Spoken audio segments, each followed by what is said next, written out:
Fala galera, Leandro Lima na área, vamos falar do Campeonato Amazonense, porque o final de semana foi bastante movimentado. Vamos tomar aquele café aqui para acordar até a alma. Se você não gosta, eu gosto, enquanto a gente fala aqui dos temas mais importantes desse fim de semana. A mudança de comando técnico do Amazonas FC e também a classificação do Manaus em cima do Parintins, uma classificação conquistada ali com muita emoção nos pênaltis. Vamos começar pelo Eduardo Barros, o novo comandante do Amazonas FC, que tem ali como seu cartão de visita ter sido auxiliar técnico do Fernando Diniz. E essa coisa de contratar um auxiliar técnico de um treinador mais famoso é uma coisa que eu confesso a vocês que me preocupa um pouco. Pelo seguinte, será que a ideia do Amazonas FC, ao trazer Eduardo Barros, é ter ali no Amazonas a mesma filosofia do seu Fernando Diniz? Aí me lembra muito, sabe, uma questão também não muito antiga do futebol brasileiro, quando o Clube de Regatas do Flamengo contratou o Domenech, porque era auxiliar do Pep Guardiola. Primeira coisa que a gente tem que falar sobre essa questão do auxiliar. Auxiliar é auxiliar. Não necessariamente ele vai ser o titular, porque se fosse, seria ele que estava no comando e não o outro.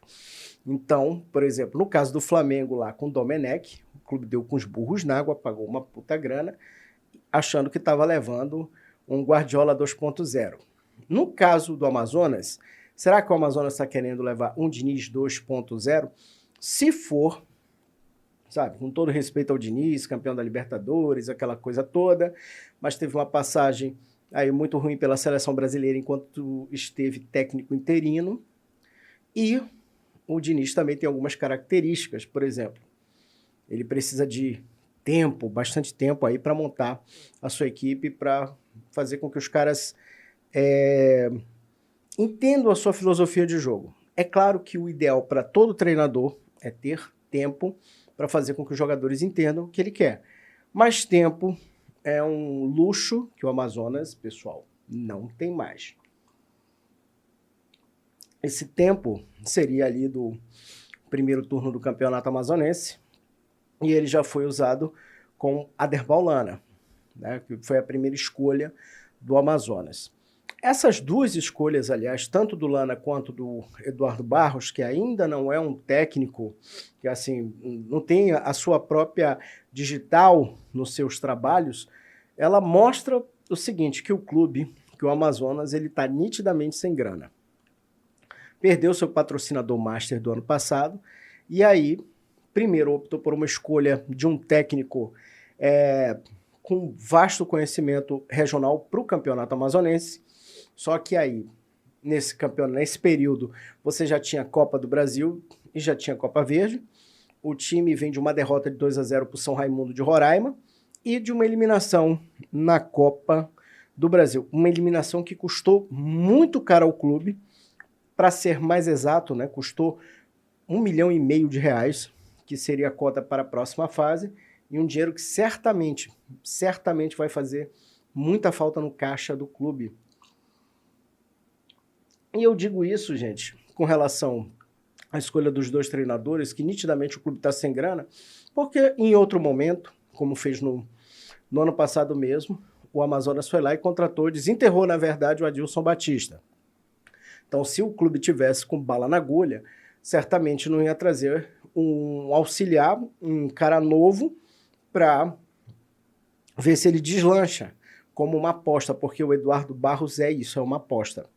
Ele teria com certeza trazido um outro treinador com mais rodagem no Campeonato Brasileiro da Série B. Pode ser que o Eduardo Barros dê certo? Pode, gente. E aí é uma coisa, assim, porque ele é só auxiliar, né? Os maiores trabalhos dele foi como auxiliar. Sim, fato. Mas também tem aquela história, todo mundo tem que começar por algum lugar. E no caso do Eduardo Barros, assim, a grande oportunidade, por assim dizer, solo dele, vai ser num time da segunda divisão, vai ser com o Amazonas. E assim como eu defendi o direito de uma pessoa mais velha poder trabalhar, ter essa oportunidade, como foi com o Lana, ali com 78 anos, o técnico mais antigo em atividade do Brasil, é claro que eu acho que o Eduardo Barros também tem que ter essa oportunidade. Se vai dar certo, pessoal, aí são outros 500 que a gente vai ter que ver. Mas nesse momento tem um adendo aqui que eu gostaria de fazer com relação a essas movimentações do Amazonas, essa eliminação desastrosa na Copa do Brasil, é que é o seguinte: me parece ali que o problema, sendo esse de grana mesmo, ele vai além da questão do treinador. Você pode pegar o treinador que for, se você também não tiver um bom material humano, e me parece que até o momento, até o dia de hoje, em fevereiro, aqui na véspera do jogo, aliás, no dia do jogo, entre Amazonas e Manauara, pela semifinal do campeonato amazonense, me parece que até hoje o Amazonas, 24 de fevereiro, o Amazonas não tem um time bom, um rascunho de um bom time para o tamanho dos desafios que o Amazonas tem pela frente. É evidente que o clube já começou a fazer contratações e que deve reforçar mais ali quando terminar o campeonato amazonense, porque é outro gargalo que os times da terra aqui enfrentam, que é a questão de não ter no campeonato amazonense um campeonato atrativo para muitos jogadores, e é claro que o cara prefere jogar campeonato paulista, campeonato carioca, que tem um pouco mais, né, evidentemente, um pouco mais, bastante de visibilidade. Então a gente tem a tendência de que contratações comecem a chegar depois dessa fase, mas assim, até o momento, esse Amazonas que se apresenta para o restante da temporada não tem um bom time. E aí é como eu disse, se não tem um bom time, pessoal, pode inventar treinador, porque a tendência é que a gente tenha fortes emoções pelo meio do caminho nesse segundo semestre. Vamos falar de Manaus agora, vamos falar do Gavião do Norte, que conseguiu a sua vaga nos pênaltis, né, a segunda classificação ali nos pênaltis, se classificou nas penalidades na Copa do Brasil, né, e conseguiu a sua classificação também na semifinal do Campeonato Amazonense em cima do Parintins. Cara, eu vi o jogo, sabe, um jogo que, para o torcedor, tanto do Parintins quanto do Manaus, é aquele jogo, bastante emocionante. Um jogo decidido nos pênaltis tem essas características, e com gols ali durante o tempo regulamentar. Mas quem olha o tamanho, e assim, eu sempre gosto de fazer esse parêntese no que diz respeito aos compromissos que os times têm na temporada. Porque a gente está falando, por exemplo, quando a gente falar do Parintins, a gente está falando de um time que o único compromisso que ele tem na temporada é o Campeonato Amazonense. Terminou o Campeonato Amazonense, férias até o ano que vem.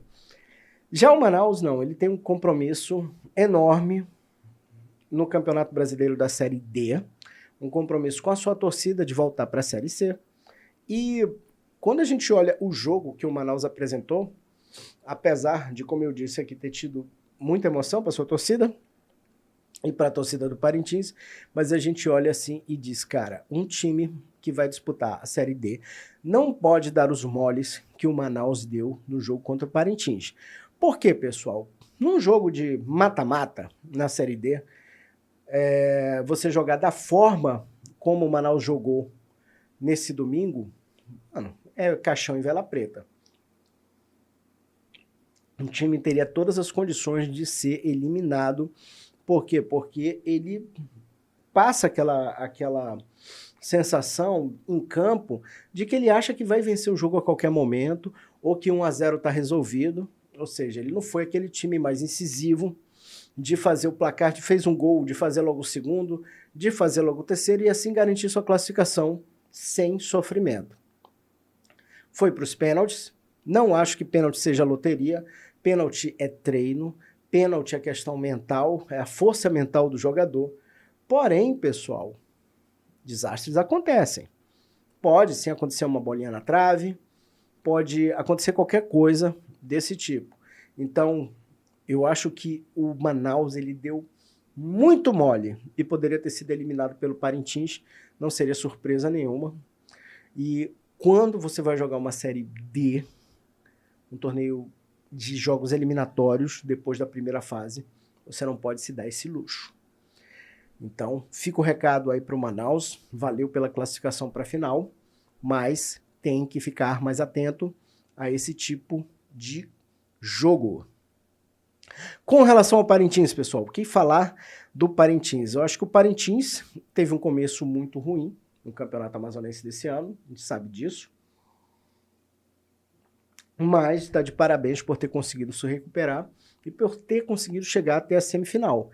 Eu acho que, nesse aspecto, né, chegar à semifinal e deixar para perder o jogo apenas nas cobranças de pênalti, em uma cobrança, aliás, só errou uma cobrança de todas que fez. Eu acho que nesse aspecto o Parintins está de parabéns e ele precisa agora, nesse segundo turno, além de recomeçar sua briga para tentar aí chegar na final e assim garantir calendário para o ano que vem, mas nesse momento ali, e mais do que conseguir calendário também tem que subir na tabela, né? Tem que subir pela classificação geral, conseguir essa vaga fica um pouco mais difícil, mas é aquela coisa, nada acabou, cada um dos times vai ter 3 jogos no segundo turno, é um caminho mais rápido, mais curto e mais difícil também, mas é aquela coisa, o jogo está aberto para o Parintins, assim como está para o Princesa, assim como está para o São Raimundo e para o Nacional. Falando neles, que não jogam, nessas equipes que não jogam aqui a semifinal, né? Eu acho que neste momento está todo mundo ali. Quem não é torcedor do Manauara, ou jogador, ou diretoria, e quem não é do Manaus, tirando essa galera, ali está todo mundo torcendo para que o Amazonas vença o turno, e eu explico por quê. Quando a gente fala de Série D, a gente tem aqui, por exemplo, o Amazonas, se hipoteticamente ele vence o turno, ele deixa a disputa pelas vagas da Série D em aberto. Por quê? Porque o Amazonas ele tem a sua vaguinha garantida ali no Campeonato Brasileiro, mesmo se Deus o livre bate na madeira, 3 vezes, 3, mesmo que ele caia de divisão, mesmo que ele vá para a Série C, ele já tem a sua vaga garantida no Campeonato Brasileiro da Série C, na pior das hipóteses. Então, se ele conquista o turno, o que acontece? As 2 vagas continuam em aberto, 2 vagas da Série D. E aí, se por um acaso o Amazonas vence os 2 turnos, aí você vai para a classificação para a Série D, vai ver essa classificação como? Na classificação geral. E nesse momento a gente tem ali na classificação geral o Amazonas em primeiro lugar, o Manauara em segundo, Nacional em terceiro, São Raimundo em quarto, Manaus apenas o quinto. Parintins sexto, Princesa sétimo. Então, se por acaso der onça pintada, a disputa continua aberta. Se por acaso o Manauara vencer nessa segunda-feira o Amazonas e ficar com a vaga na Série D, só vai ter uma vaga ainda em disputa.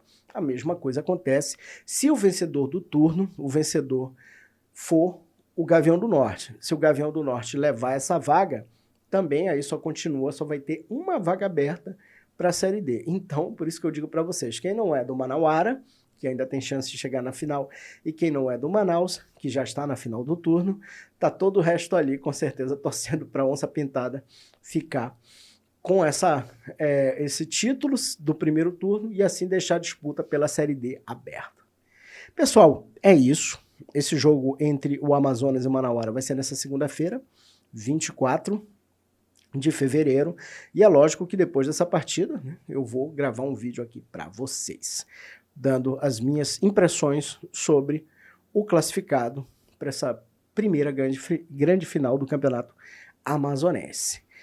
E é aquela coisa, façam as suas apostas, né? Vamos ver quem é que vai levar esse turno e assim garantir logo de forma direta vaga na Copa do Brasil, que é sinônimo de dinheiro no bolso, não só de uma competição nacional, mas também dinheiro no bolso, que é muito importante, todo mundo quer, e é muito bom para começar a temporada, E também vaga na Copa Verde, que pode aí render ao time, se ele chegar aí e for campeão, uma vaga na terceira fase da Copa do Brasil. E para quem está lutando por Série D, também é aquela de conseguir uma vaga direto para o torneio. Embora, né, no caso aqui, ainda nessa disputa, pelo menos no primeiro turno, a gente tem o Manauara e o Manaus que disputam esse ano a Série D e a gente torce, evidentemente, para que um dos dois aí consiga o acesso.